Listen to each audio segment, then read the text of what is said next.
반갑습니다. 오늘은 다우 이론 두 번째 시간입니다. 지난 시간에 이제 원래 다 끝내야 되는데 제가 말이 많은 관계로 급하게 끊고, 시간이 너무 지체가 돼서 급하게 끊고 그 마무리 방송을 지금 하는 겁니다. 오늘 좀 짧게 끝내겠습니다. 일단은 지난 시간에 이제 뭐 대충 다우 이론에 대해서 어떤 역사적인 것, 그 다음에 어떤 원리인지, 이 이론이 말하는 게 무엇인지, 그 다음에 뭐 강세장, 약세장에서 6가지 국면, 그 국면에서 일어나는 일들에 대해서 간단하게 어떤 그 개요 같은 그런 느낌으로 말씀을 드렸고, 이제 이번 시간에 할 게 활용 및 한계, 그 다음에 결론적 전략이라고 했죠. 첫 번째 활용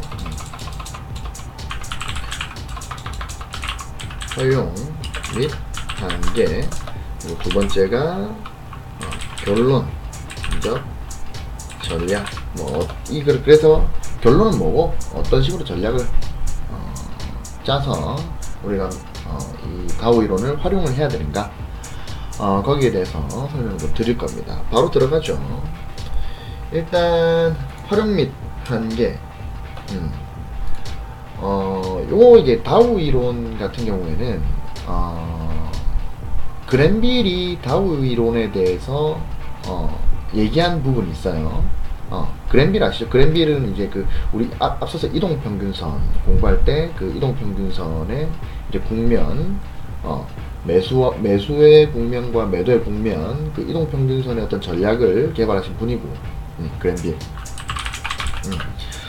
그 다음에 이제 제가 아주 좋아하는 OBV라는 지표도 만드신 분이고, 이분의 업적이 대단합니다.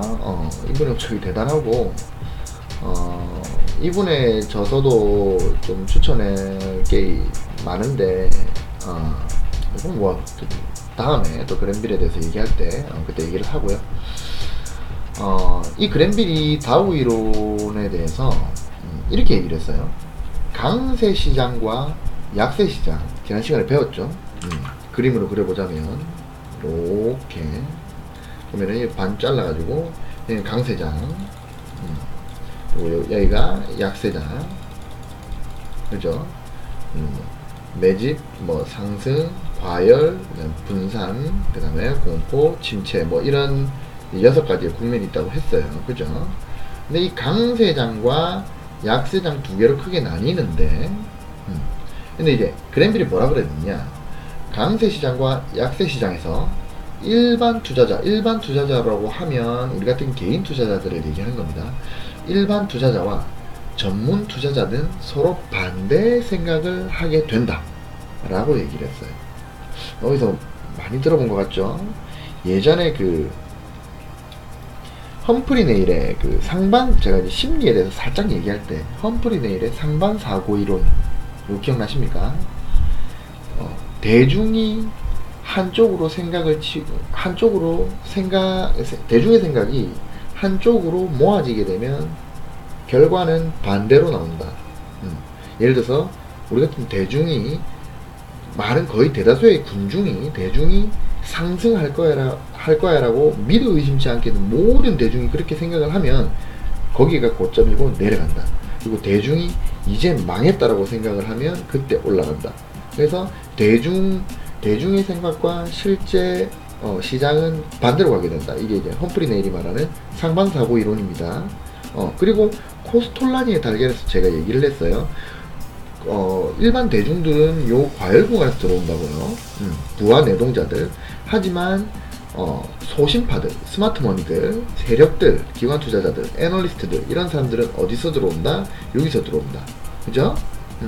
대중과 전문 투자자들은, 일반 투자자와 전문 투자자는 서로 반대 생각을 하게 된다. 이거 옛날에 제가 말씀드렸었습니다. 그죠? 그랜빌이 다우 이론에서 강세장, 약세장이 있는데, 그랜빌이 본 다우의 이론의 강세장과 약세장에서는 대중과 일반 투자자가 반대로 생각하게 된다는 거. 반대로 생각을 하게 된다고 보는 거예요. 그랜빌이. 정리를 해볼까요? 그랜빌이 이렇게 말했답니다. 강세장과 약세장에서 일반 투자자와 전문 투자자는 서로 반대의 생각을 하게 된다고 했다. 이렇게 얘기를 했어요. 그러니까 예를 들어서 요렇게 파동이 이렇게 가면 반뚝 잘라서 여기가 강세고 여기가 약세장인데 즉 일반 투자자는 강세 시장의 제1국면과 2국면, 1국면이 뭡니까? 매집 국면과, 그죠? 2국면, 상승 국면이죠. 매집 국면과 상승 국면. 그리고, 약세 시장의 3국면. 약세 시장의 3국면이 어딥니까? 약세 시장의 1국면이 분산 국면, 분배 국면, 그리고 2국면이 공황 국면, 이 글자가 좀 이상하네. 공포 국면, 그리고 3국면이 여기가 침체 국면인데, 실질적으로 우리가 진입을 하려면 여기 침체에서 이제 매집 국면으로 넘어간다 그랬죠. 그래서 이게 한 국면으로 겹쳐진다 그랬습니다. 제가 지난 시간에 침체와 매집 적어도 상승 국면 요때 들어가야 됩니다. 그죠? 현명한 투자자라면 이때 들어가서 여기서 털고 나와야 되는 거예요. 그게 뭐다? 무릎에서 사서 어깨에서 판다는 얘기입니다. 이렇게 돼야 되는데 일반 투자자들은 강세 시장의 1국면과 2국면 뭡니까? 매집 국면과 상승 국면, 그 다음에 약세 시장의 3국면, 침체 국면, 앞으로 당기면 요 자리죠. 여기서 오히려 공포심을 갖는다는 거예요. 그랜빌이 보니까. 다시 그림을 깔끔하게 이렇게 있으면, 예를 들어서 반 잘라서 강세 1, 강세 2, 강세 3국면이고 약세 1, 약세 2, 약세 3국면이면 개인 투자자들은 강세 1국면, 2국면과 약세 3국면 여기서 공포를 느낀다는 거예요. 이게 그랜빌의 주장입니다. 이 3번은 연결되니까 여기겠죠. 그래서 전체 토탈 해가지고 요 자리에서 공포를 느껴요. 더 떨어질 거라고. 이미 이제 일반 투자자들, 개인 투자자, 저도 가장 이해 안 되는 부분이 뭐냐면요, 어떤 원리에 입각해서 어떤 생각에 입각해서 그런 생각을 하는지 모르겠는데, 전 진짜 모르겠어요. 일반 투자자들은 제가 진짜 이해가 안 가는 게, 가격이 막 이렇게 오르잖아요. 그 지금 여기다. 그러면 이제까지 많이 올랐으니까 앞으로 더 오를 거야 라고 생각을 해요. 이게 왜 그런 생각을 하는지 모르겠어요. 저는 진짜 모르겠는데, 예를 들어서 비트코인이 이게 엄청나게 급등을 했죠. 그럼 여기서 왜 더 오를 거라고 생각하는지 모르겠는데, 여기서는 무서운 자리거든요. 왜냐면 이제 조정이 들어갈 수도 있고, 그죠? 상승 파동이 끝날 수가 있어요. 이만큼 올라왔기 때문에 그동안 그 매수를 했던 사람들이 여기서 수익 실현을 할 수 있다고요. 근데 이 자리에서 이제 이만큼 올랐으니까 앞으로 더 오를 거다? 왜 그런 생각을 하는지 모르겠어요. 이제 수요와 공급의 어떤 원리에서 보면 이만큼 올랐으니까 이제 뭐다? 이제 공급이 많아지고 수요가 줄어들 거라는 생각을 해야 되는데 그렇지 않다는 거예요. 저도 진짜 모르겠습니다. 왜 그런 생각하는지, 왜 이 3번 자리가 매력적으로 느껴지는지 모르겠어요. 여하튼 그래서 그랜빌이 3번, 1번, 2번에서는 공포를 느끼고, 그 다음에 이제 강세 시장의 3국면과 약세 시장의 1, 2국면에서는 확신을 갖는다는 거예요. 확신을. 그래서 전문 투자자와 일반 투자자는 서로 정반대의 생각을 한다는 거예요. 그러니까 전문 투자자들은 요 자리에 공포를 가져요. 전문 투자자들은. 그리고 여기서는 확신을 가집니다. 근데 일반 투자자들은 여기서 공포를 느끼고 여기서 확신을 가져요. 쉽게 말해서 이런 겁니다. 파동이 이렇게 와서 이렇게 다시 해볼까요? 이렇게 와서 그래서 다시 이렇게 가고 다시 뭐 이렇게 왔다고 쳐요. 이렇게 왔다고 치면 그러면은 여기가 뭐 삼국면이 될 거고 약세 삼국면, 그 다음에 여기가 강세 일국면, 뭐 강세 이국면, 강세 삼국면, 약세 일국면, 약세 이국면, 약세 삼국면이 될 거예요. 근데 이제 반복이 된다고 칩시다. 그러면은 개인 투자자들은 어떤 생각을 하냐면요, 그게 맞는 것 같아요. 실질적으로는 가격이 많이 내려왔기 때문에 이제 이 자리가 어떤 상승의 모멘텀이 생기면 뭐 앞으로 회사 실적이 좋아진다고 판단이 되거나 그리고 아니면은 코스피가 이제는 이제 많이 이제 매도를 해서 매도가 뭐 심하게 나와서 이게 떨어졌기 때문에 이제 여기서 어느 정도 수요가 이제 생길 거야라고 생각하는 게 일반적인데, 개인 투자자들은요 이만큼 떨어졌기 때문에 많이 떨어졌기 때문에 더 떨어질 거라고 생각하는 거예요. 물론 더 떨어질 수 있지. 근데 만약에 어떤 모멘텀이 여기서 어떤 상승 모멘텀이 발생을 한다면 여기 들어와야 되는 자리거든요. 전문 투자자들은 그거를 분석을 해서 들어오는 건데, 개인 투자자들은 여기서 겁을 먹어요.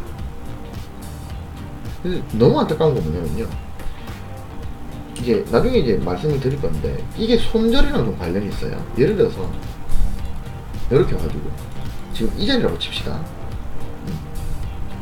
다시 이렇게 하락을 했다가 요 상태라고 칩시다.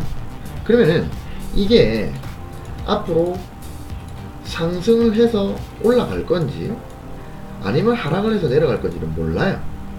모르죠. 그거는 알 수 없는 겁니다. 근데 만약에 지금 이 자리에서 내가 매수를 했다가 매수를 하면 올라갈 수도 있고 내려갈 수 있어요. 근데 요 자리가 내가 손절 라인으로 잡아버리면 요 자리, 이 직전 저점, 이 직전 저점이 깨진다는 거는 엘리어트 1파동, 그러니까 엘리어트 파동 이론이 성립이 되지 않기 때문에 하락 추세로 갈 가능성이 높아요. 그러니까 엘리어트 파동의 상승 1파동이 안 되는 거예요. 여기 이 자리가 나중에 설명드릴 겁니다. 엘리어트 파동 공부할 때 이 자리가 상승 1파동이 안 되는 거예요. 요게 이 선을 이탈을 이렇게 해버리면 그러면은 저점이 낮아졌잖아요. 그죠? 그래서 만약에 내가 이 자리에 손절 라인을 딱 그어놓고 이게 이탈되면 손절을 한다 치면 실질적으로는 내가 여기서 이 자리에서 들어갔다 하더라도 손실률이 얼마 안 돼요. 그죠? 그래서 오히려 자신있게 들어가야 되는데도 불구하고 개인 투자자들은 이만큼 이제까지 내려왔기 때문에 혹시 이 부분이 그냥 단순 조정이지 않을까, 그리고 다시 이렇게 조정을 받고 다시 이렇게 내려가지 않을까, 크게 이런 생각을 한다는 거죠. 근데 이게 손절이라는 개념이 들어가면요, 이 자리 이탈되면 잘라버리면 되잖아요. 그죠? 근데 이게, 그러니까 일반 투자자들은 손절에 대한 개념이 없기 때문에 그렇게 겁을 먹는 건지도 모르겠습니다. 근데 또 웃긴 건 뭐냐면, 가격이 이렇게 상승을 하잖아요. 만약에. 그러면 이 자리에서는, 그래서 만약에 꺾였다. 그러면 이게 전고기 때문에 이게 계속 상승 파동을 유지하려면 이 전고를 돌파를 해야 된단 말이에요. 그죠? 근데 내가 만약에 이걸 샀어요. 근데 여기서 전고 돌파가 안 되고 이렇게 내려오면 끊어야죠. 상승 파동이 아닌 거니까. 이게 나중에 이렇게 횡보를 하게 되면 이 자리는 쉬어야 되는 자리가 되는 거고, 박스권이니까. 그리고 또 돌파가 되면 이때 잡아야지, 차라리. 그죠? 아니면 이탈이 되면 요때 아예 그냥 숏을 쳐버리든가. 이 구간은 매수나 매도를 하는 자리가 아니에요. 근데 정말 이해가 안 되게 이만큼 올랐기 때문에 앞으로 더 오를 거라는 생각이 여기 이 자리에서 들어온단 말이에요. 이 자리는 매매를 하는 구역이 아니거든요. 예전에 그 사케다 오빠 제가 말씀드릴 때 그 3법에 대해서 얘기를 드렸죠. 3법에 보면 이 자리는 쉬라고, 휴식의 기간이에요, 박스권은. 근데 꼭 굳이 이 자리에서 무조건 오를 거라고 들어와요. 그러면서 이게 이탈되면 손절도 안 해. 그리고 이렇게 떨어지는 거죠. 그 물리는 거예요. 근데 물려가면서도 계속 물을 타. 왜? 이게 더 올라갈 거라는 확신이 있어서. 그게 무슨 합리적인 근거가 있냐는 거죠. 없어요. 그냥 앞에 이만큼 올랐기 때문에 이건 조정일 거야 라고 생각을 하는 거예요. 확정 편향이죠. 그러니까 개인 투자자들은 그러니까 개인 투자자, 일반 투자자들은 전문 투자자와 반대로 생각을 한다는 거예요. 그래서 그랜벨이 이렇게 얘기를 합니다. 시장 국면이 예를 들어서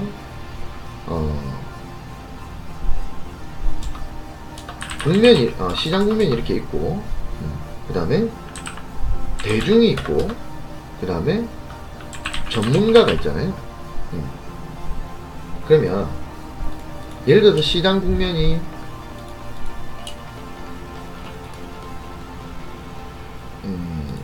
여기가 강세장, 여기가 약세장이라고 칩시다. 그러면 시장 국면이 뭐 예를 들어서 강세 1국면, 강세 1국면, 뭐 그 다음에 강세 2국면, 그 다음에 강세 3국면이 있을 거예요. 그죠?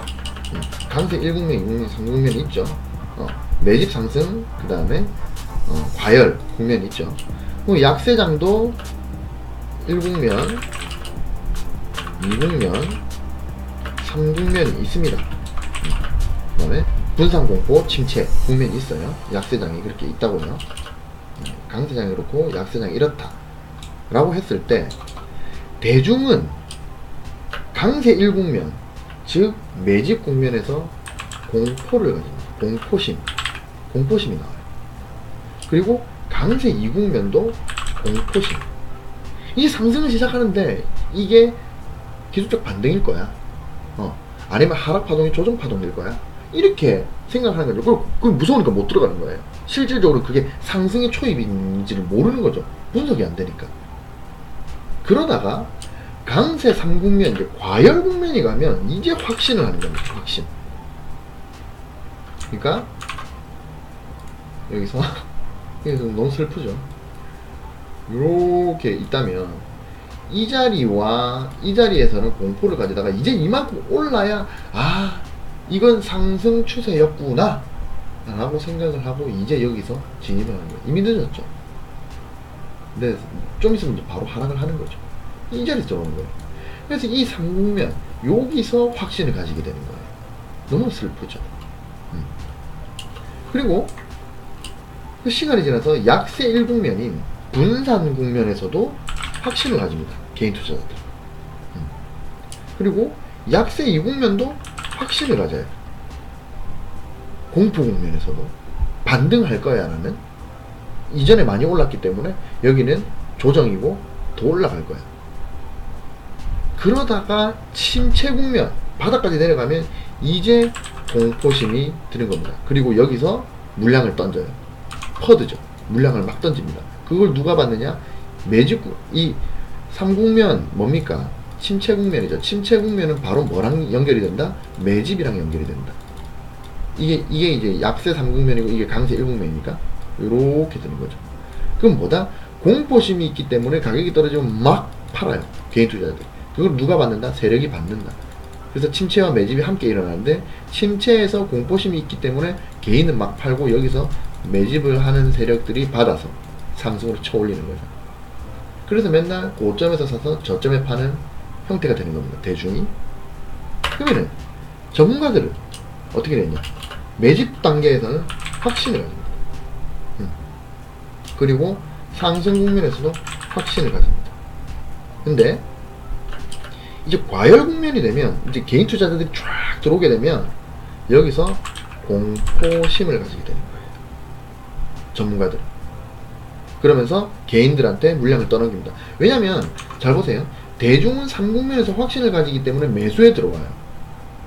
그러면은 앞에 매집을 했던, 자, 요렇게 파동이 있습니다. 요렇게 파동이 있으면 이 자리에서부터 요 자리에서부터 개인 투자자들인 공포심을 가졌어요. 그죠?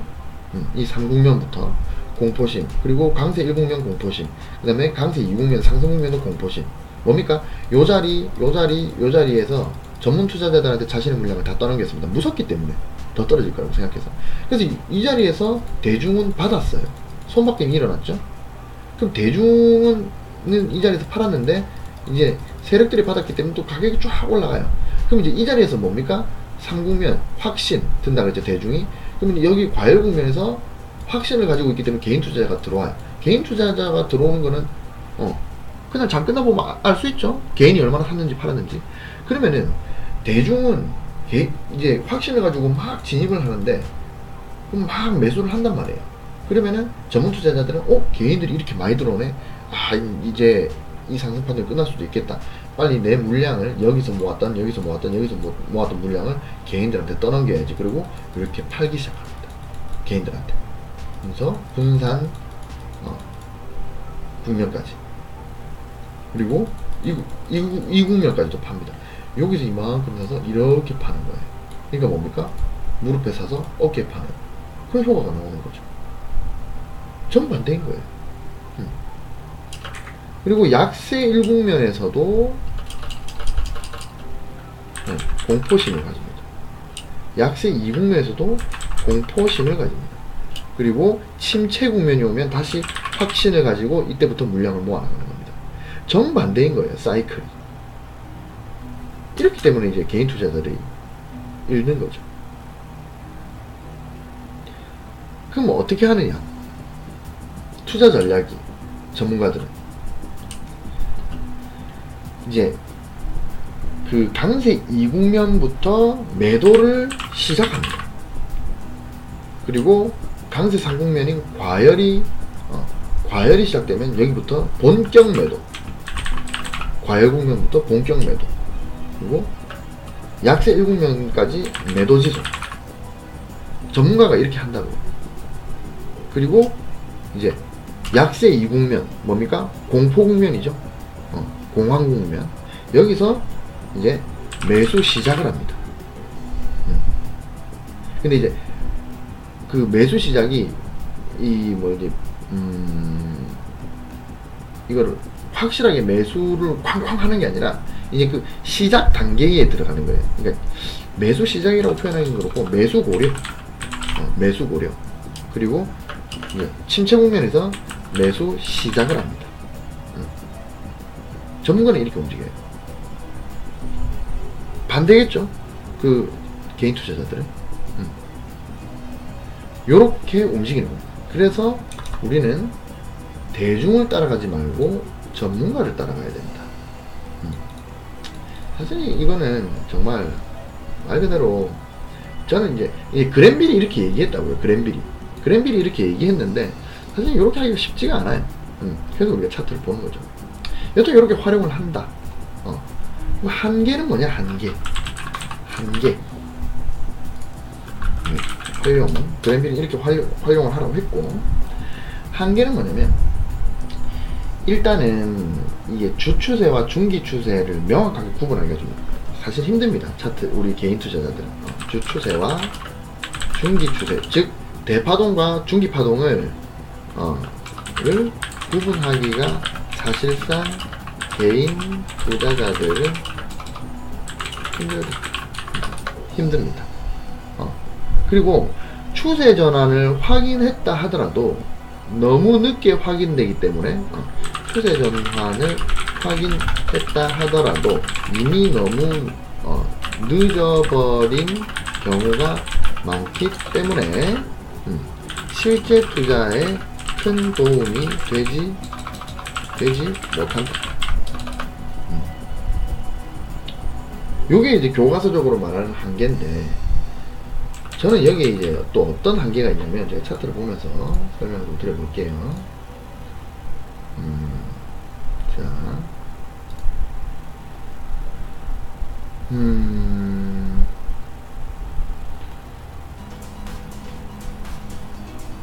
한국항공우주 내일 살 생각입니다.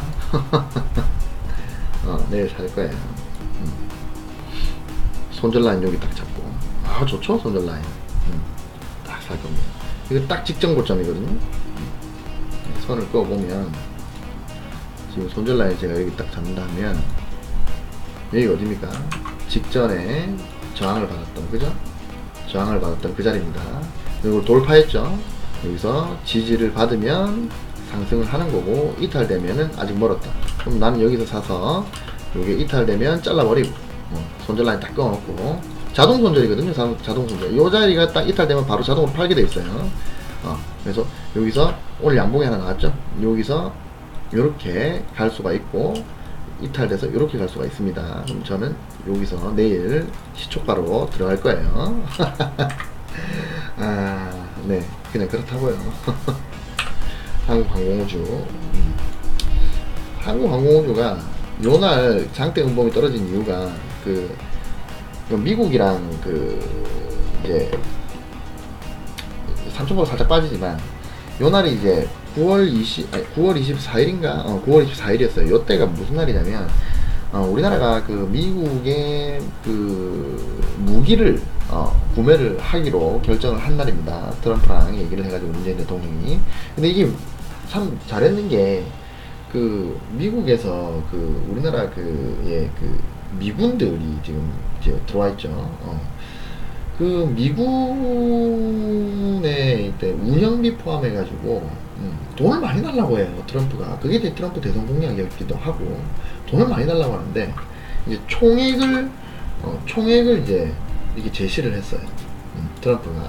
이만큼은 얘네가 줘야 된다. 미군 주둔비를 줘야 되는데, 근데 이 총액이 요만큼인데, 이거는 써서 없어질 돈이잖아요. 우리가 그만큼 트럼프가 달라는 대로 다 주면, 써서 없어질 돈이죠. 근데 문재인 대통령이 영악하다고 표현했는지 머리가 좋다고 해야 되는지 참모진들이 잘하는 건지 총액은 그대로 맞추는데 대신에 주둔비를 요만큼 주고 이만큼은 우리가 무기 구매를 하겠다 이렇게 얘기를 한 거예요. 그러면 결국에는 총액은 같아요. 트럼프가 제시한 총액은 같기 때문에 트럼프가 받아갈 돈은 똑같아요. 면은 살리는 거죠. 자신 대선 공약에 대해서 면은 살리지만 실질적으로는 이걸 전부 다 미군 주둔비로 다 줘버리면은 우리는 남는 게 없는데 이걸 무기를 구매하면 결국은 이거 남는 거잖아요. 총액은 이만큼 달라는데 안 줄 수가 없어요. 안 줄 수가 없기 때문에 주긴 주는데 미군 주둔비는 이 정도로 하고 나머지는 우리가 무기를 구매할게.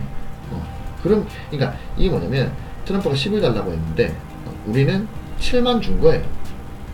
그런데 트럼프는 또 7밖에 안 받았지만 결과적으로 총액은 10을 받은 거랑 마찬가지이기 때문에 내가 무기 팔았다 이렇게 된 거지. 일본한테 옥수수 팔았다 이렇게 막 자랑하는 것처럼 그렇게 이제 자기 이제 국내 정치에 이용을 할 수가 있어요.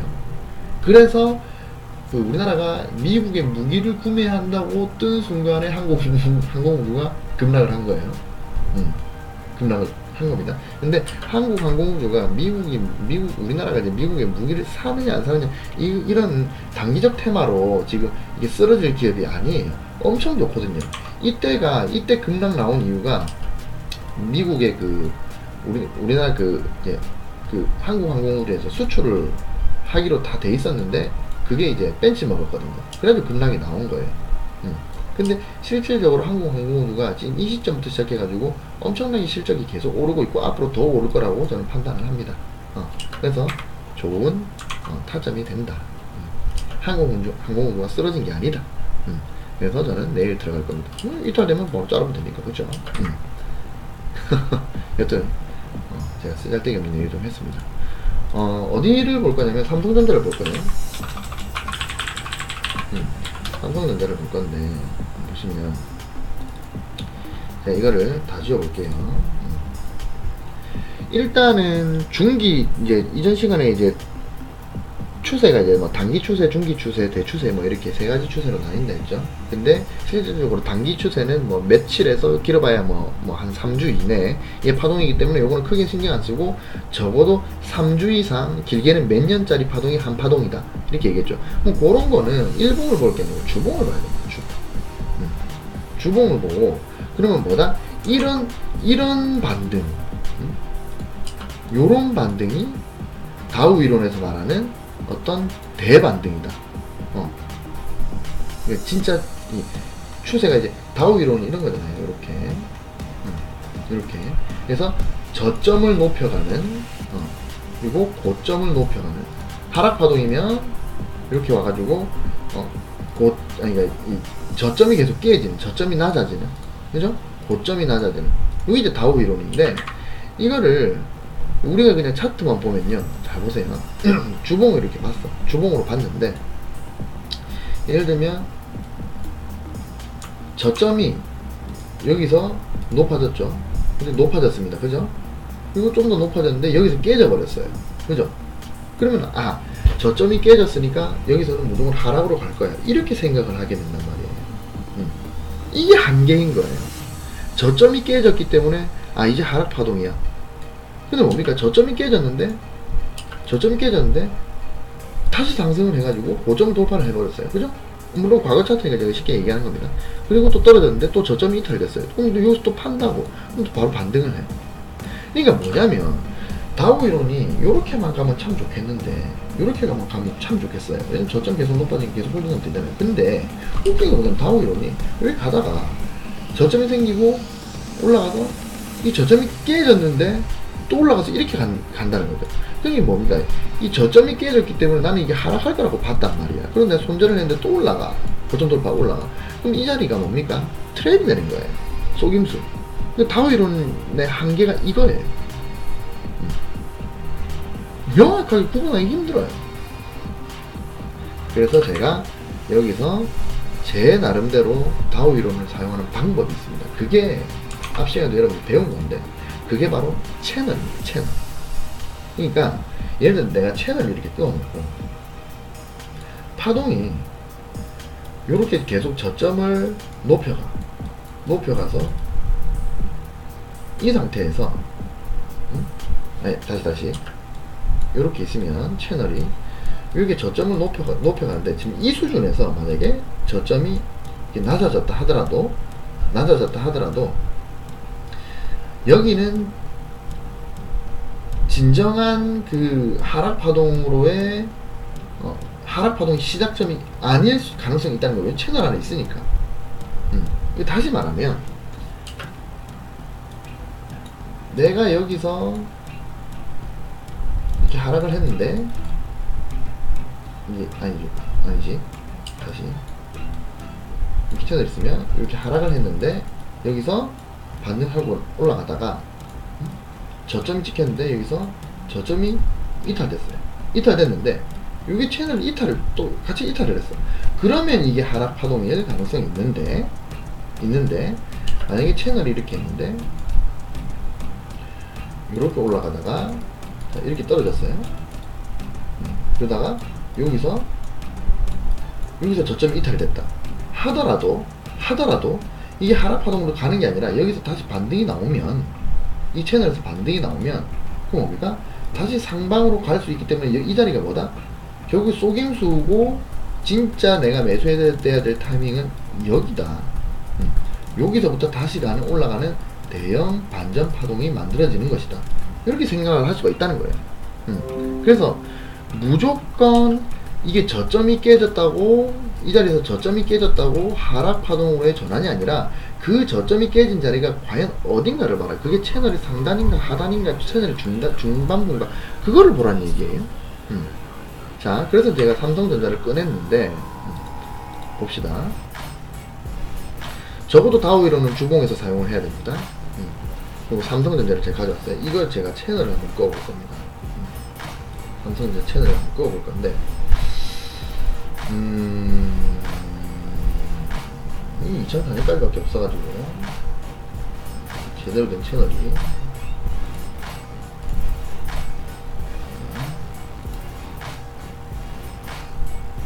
이렇게 한번 꺼었다고 칩시다. 그러면은 이게 이제 그 트레이딩률이 2004년부터 밖에 자료가 없어가지고 좀 아쉽지만 여튼 채널을 제가 이렇게 껐다고 칩시다. 그러면은 지금 보시면 여기서 반등을 했는데 여기서 반등이 나왔죠. 그럼 이 채널의 하변부는 얼추 좀 그게 있겠다, 신뢰도가 있겠다라고 생각을 했어요. 그리고 그게 평행하게 껐는데 그래서 저항 여기도 얼추 근방에서 저항이 나왔어요. 그죠? 그러면은 채널을 먼저 꺼놓고 그 다음에 다우 이론은 어떻게 봐야 되느냐, 요렇게 봐야 됩니다. 요렇게. 그죠? 그러면은 여기서 만약에 직전 저점이 깨진다 하더라도 여기서는 파동의 하락 전환이 아닌 거예요. 여기서 반등할 수가 있기 때문에. 그죠? 그러면 다우 이론에서 말하는 상승 파동은 요렇게 가는 겁니다. 채널의 상단과 하단. 그죠? 그러면은 이거를 이런 식으로 해보면 다음 진입 자리는 뭐 이게 이렇게 올라갈 수도 있지만 여기서 반등을 할 때가 뭐다? 딱 요 자리를 그 손절을 그어놓고 여기서 진입하는 게 가장 좋다 이 말이에요. 저는 여기서 알지? 여기서 올라갈 것 같아. 2020년 정도 되면 올라갈 것 같긴 한데 여하튼 요렇게 파동인 거예요. 요렇게 다우 이론으로 치면, 그러니까 뭐 직전 저점이 깨진다 뭐 하더라도 여기서 직전 저점이 깨졌죠. 계속 깨지죠. 하지만 이거는 어디까지나 하락 파동이라고 보기에는 아직은 힘들다. 왜냐면 요게 깨져서 이렇게 내려가면 이게 하락 파동인 거예요. 실질적으로 그런 예를 한번 볼까요? 코스피로 한번 봅시다.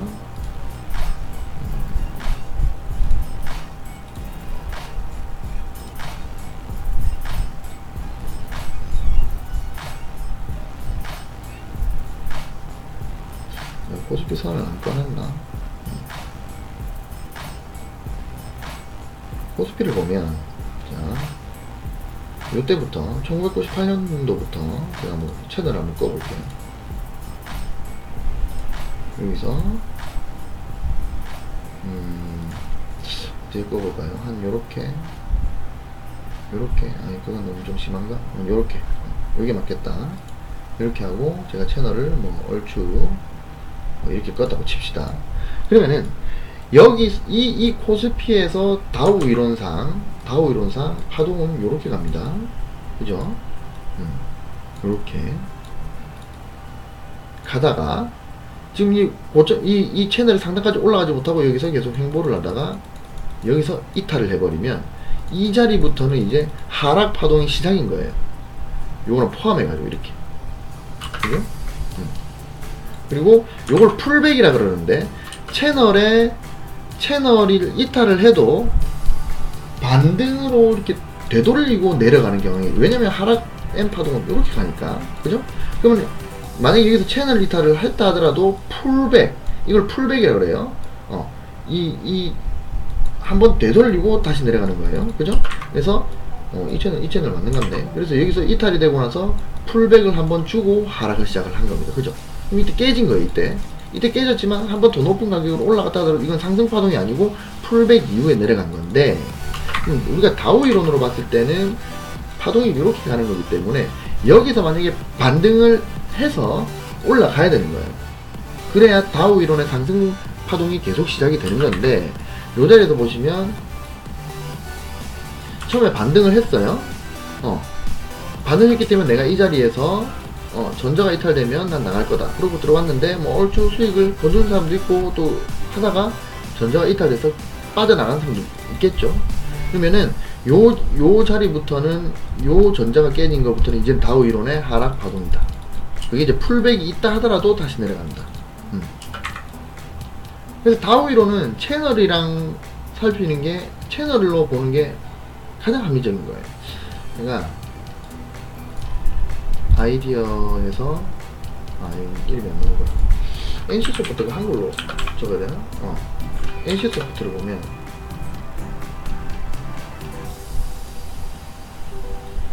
이게 NC소프트 제가 선을 꺼놓은 거거든요. 기가 막히죠. NC소프트는 여기서 다우 이론이 시작이 돼서 그 다음에 요렇게인 겁니다. 채널 하단부니까. 그럼 채널 하단부는 깨지지 않는 이상 다 매수예요.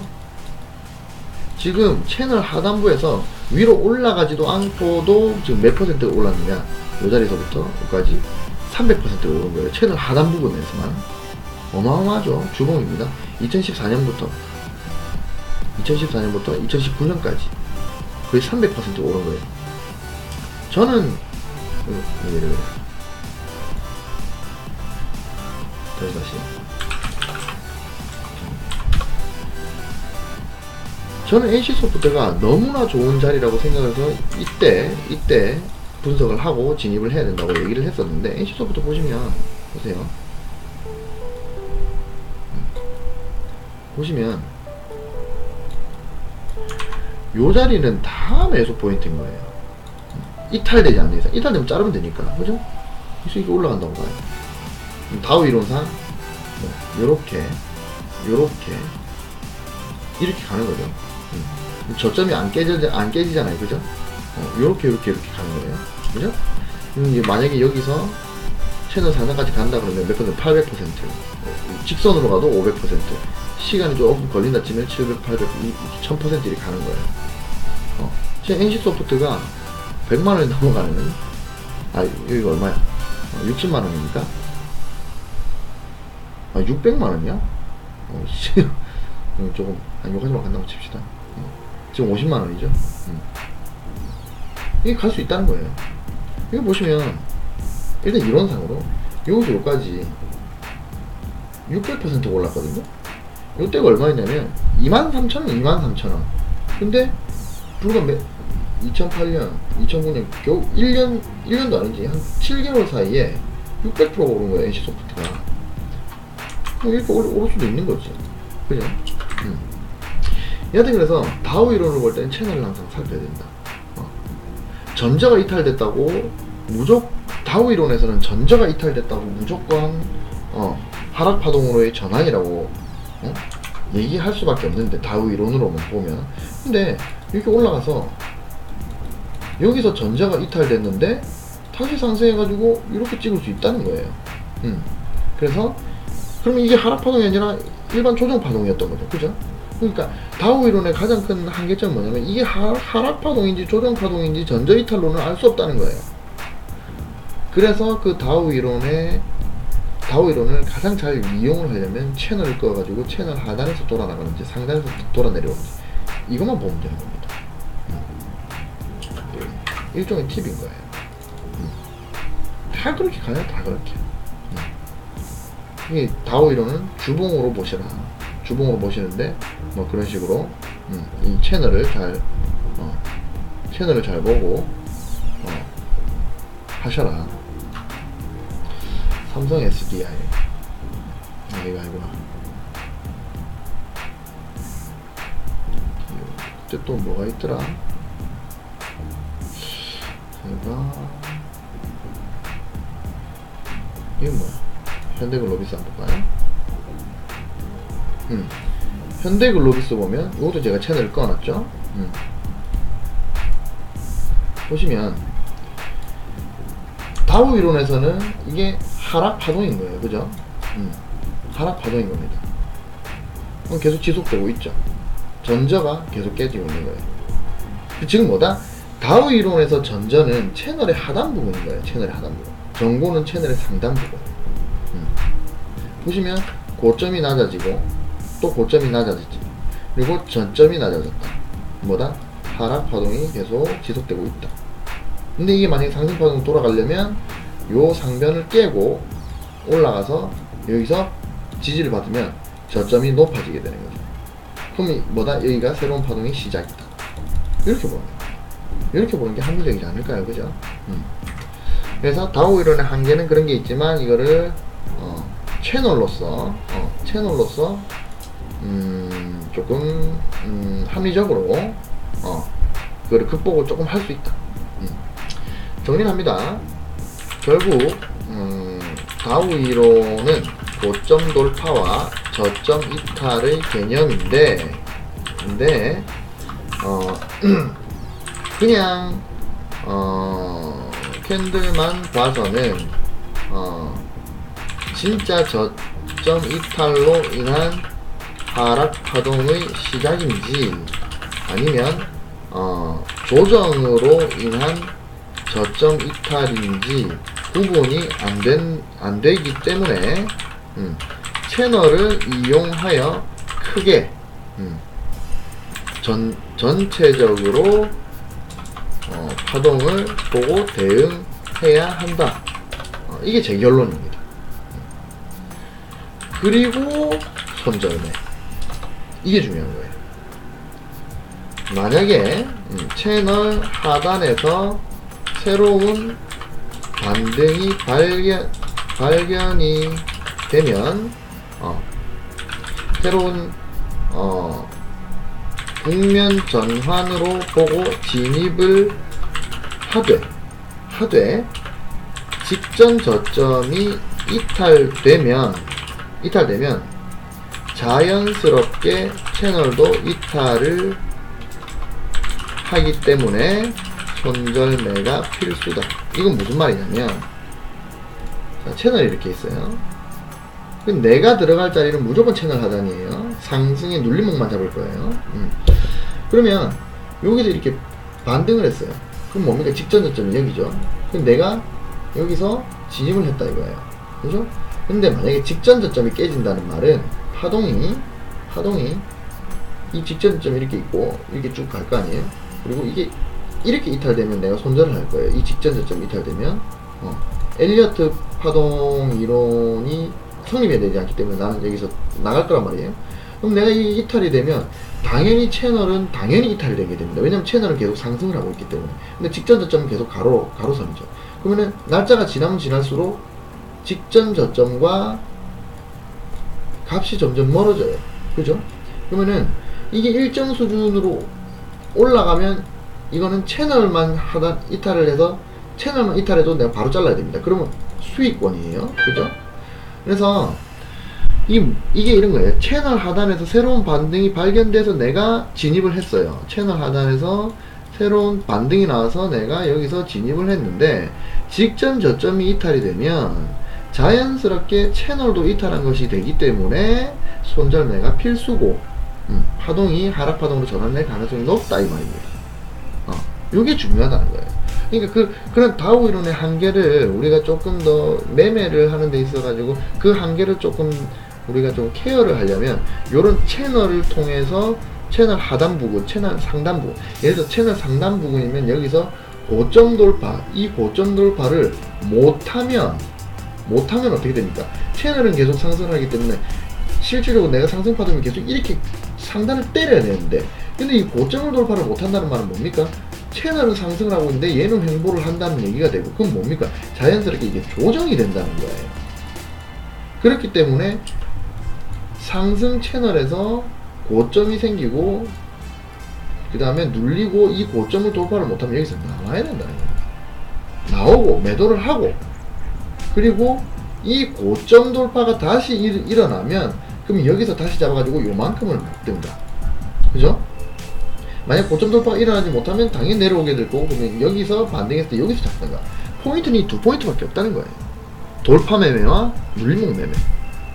어줍지 않게 이런 데서 잡는 게 아니라는 얘기죠. 이거는 채널로 봐야 된다는 거예요. 요거만 아셔도 여러분 절대 안 읽습니다. 손절을 바로바로 하니까. 손절 라인이 짧은 데서만 들어갈 수밖에 없어요. 돌파 매매와 그 다음에 눌림목의 채널 하단에서 반등하는 눌림목 매매. 여기서 직전 저점 여기가. 제가 아까 한국항공우주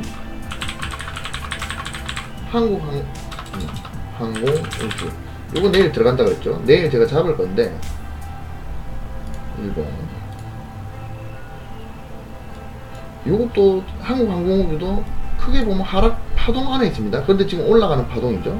올라가는 이제 큰 추세에서는 하락 파동 중에 있고, 근데 작은 추세에서는 하락 파동 중에서 지금 반등을 하고 있는데, 만약에 한국항공우주가 저는 지금 여기서 지금 잡을 거란 말이에요.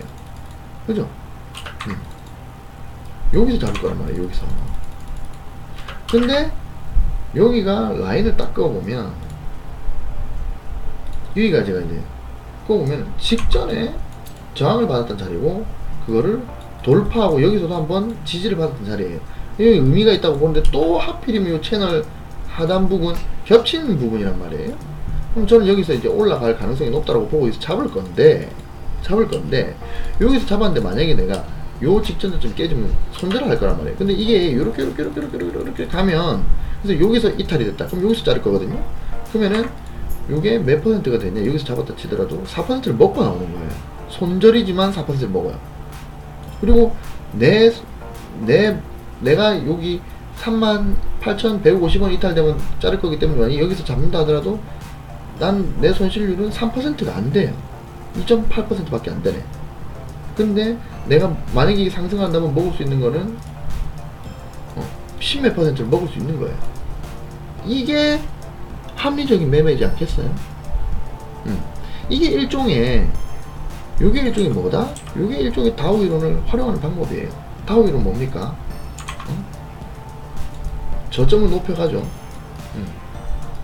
저점이 계속 높아지고 있잖아요. 그리고 여기서 반등할 때 난 잡겠다 이거예요. 그죠? 근데 요게 이탈이 되면 저점도 이탈이 되는 거지만 채널도 이탈이 되는 거기 때문에 풀백 한번 나오고 이렇게 갈 가능성이 높아요. 하락으로 갈 가능성이. 그래서 손절 라인이 짧다. 제가 기아 자동차를 오늘 샀습니다. 오늘 샀는데 기아 자동차가 이런 거예요. 기아 자동차 보시면 여기가 박스권이었어요. 근데 박스권 돌파를 했죠. 이게 거래량이 터졌어요. 보시면 박스권 돌파할 때 장대 양봉이 거래량이 터졌어요. 그죠?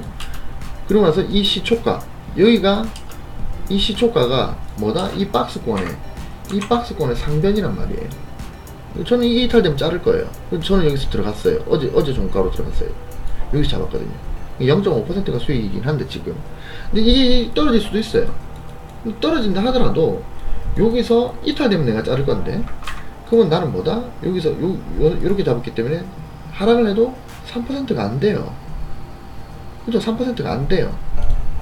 근데 이게 만약에 채널 상변까지, 만약에 여기 지금 채널이거든요. 이 채널 상변까지 간다고 보면, 만약에 간다고 치면 30%를 먹을 수 있는 거예요. 그죠? 이게 합리적인 매매 방법이라는 거죠. 뭐로? 다우 이론이라는 거예요. 이것도. 그러면 다우 이론은 어떻게 하면 채널을 껐을 때 요렇게 지금 가고 있죠. 요렇게 간단 말이에요. 그럼 뭐다? 저점이 계속 높아지고 있습니다. 그죠? 저점이 안 깨졌잖아요. 내가 여기서는 못 들어갔어요. 근데 박스권이기 때문에 안 들어간 거죠. 3법에 의해서 여기는 쉬었단 말이에요. 제가 기아를 계속 보고 있었는데, 기아차를, 이게 돌파가 됐어요. 물론 여기서 이탈될 수 있습니다. 그럼 난 자르면 되지. 몇 퍼센트? 마이너스 3%. 근데 이게 올라가면 30%를 먹을 수 있는 거죠. 다우 이론에 의해서. 이래 되는 거예요. 그죠? 여러분들 이거를 이해를 하셔야 돼. 아시겠죠? 정리합니다. 그래서 요거 이해하시죠? 채널의 하단에서 반등을 하면 새로운 국면 전환이라고 보고 진입을 하되, 직전 저점 이탈되면 자연스럽게 채널도 이탈하기 때문에 하락 파동으로 갈 가능성이 높아서 손절매가 필수다. 그래서 손절매다. 다우 이론을 사용하시려면 손절매를 확실하게 이용하셔야 됩니다. 그죠? 그래서 다우 이론을 활용함에 있어서 가장 중요한 전략은 뭐다? 청산입니다. 청산. 내가 손절을 해서 청산을 하든, 정보 돌파를 못해서 청산을 하든, 청산의 방점이 찍히는 거예요. 다우 이론. 매수가 중요한 게 아니라 매도가 중요한 겁니다. 새로운 중추세 시작으로 판단이 되면 전략적 구간을 설정하고, 예를 들어서 이렇게 있으면 파동 이렇게 갔다가 이렇게 정직하게만 가면 좋은데 잘 안 갔죠. 근데 만약에 여기서 이제 반등했어요. 그러면은 내가 여기가 중추세의 새로운 파동의 시작이라고 보고, 눌림목이라고 보고, 그리고 일정한 구간을 정해서 여기서 분할 매수를 하고, 직전 저점이 이탈되면 손절을 하고 청산을 하고, 그 이후에 만약에 이게 내려왔다가 이게 다시 돌파가 되면, 여기는 매물 라인이 되기 때문에 돌파가 되면 여기서 내가 다시 진입을 해가지고 요만큼을 먹을 수도 있고, 풀백으로. 무슨 말인지 아시겠죠?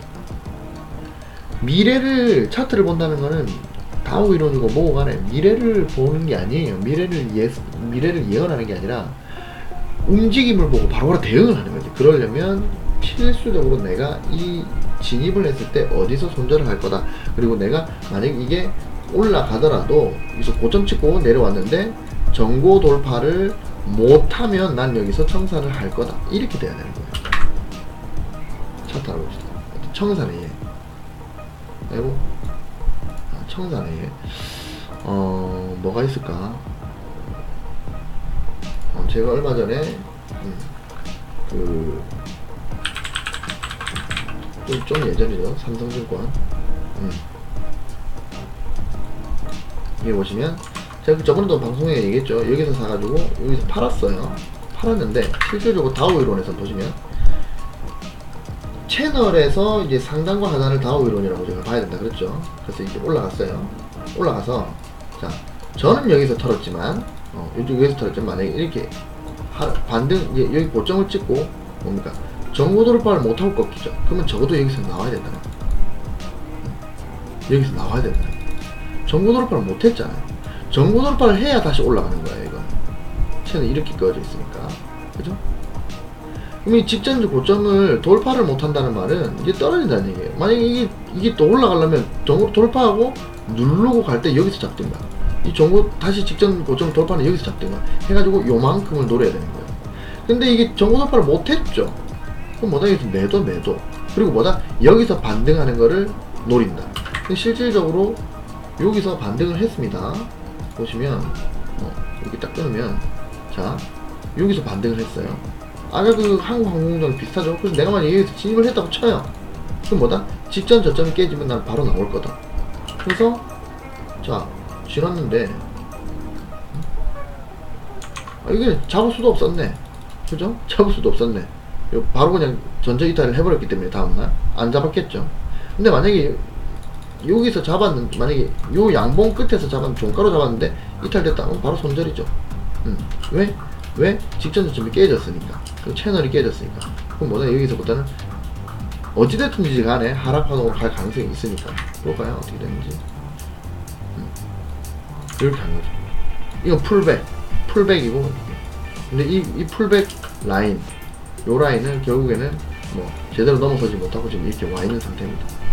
삼성증권은 뭐 그게 나쁘지 않아요. 제가 봤을 때. 그래서 이게 이렇게 가다가 그러면은 이 채널과 멀어지는 구간 요렇게 가다가 여기서 돌파를 하면 이건 잡아도 되는 겁니다. 왜냐면 요만큼 먹을 수 있으니까. 그죠? 채널이 이렇게 갈 거니까. 그죠? 여기서 잡는 거는 미련한 짓이에요. 뭐 얼마 못 먹잖아요. 위에 채널 저항 부분 저항 라인이 있기 때문에. 하지만 여기서 사면은 기대 수익이 높죠. 여기랑 하나는 가격 위로 가고 하나는 가격 수평으로 가기 때문에. 그죠? 여기가 매매를 하려면 삼성증권은 여기를 돌파를 하는 시점, 이 시점을 잡아야 되는 게 맞겠네요. 여튼 그래서 이렇게 보시면 전고가 찍히고 나서 그걸 고점을 돌파를 못하면 여기서 나와야 됩니다. 아시겠죠? 자, 그래서 오늘은 다우 이론의 지난 시간 다우 이론 1부를 했고 오늘은 다우 이론 2부를 했습니다. 오늘 짧게 끝내려고 그랬는데 말이 겁나게 많아서 거의 1시간 가까이를 얘기를 했네요. 여튼간에 이로써 다우 이론 대충은 아시겠죠? 그리고 제 방송 교육을 보시다가 잘 모르시겠으면 댓글 남겨 댓글에다가 이거는 도대체 이건 뭔가요? 라고 얘기를 하시면 제가 보고 기분 좋으면 거기에 대해서 답변 영상을 찍고 아니면 다음으로 그냥 넘어가고 무시하고 넘어가고 뭐 여튼 그렇게 하겠습니다. 그래서 잘 이해가 안 가시는 부분은 댓글 남기세요. 아유 새벽 1시 50분이다. 여튼 그래서 다우 이론은 이렇게 끝내고 다음 시간에는 뭐를 해볼까요? 다음 시간에는 보조지표로 갈까요? 다음 시간에는 손절에 대해서 한번 얘기를 해볼까요? 여튼 제가 생각을 한번 해보고 다시 말씀을 드리도록 하겠습니다. 58분 동안 방송 들으신다고 고생 많으셨습니다. 잘 자요. 안녕.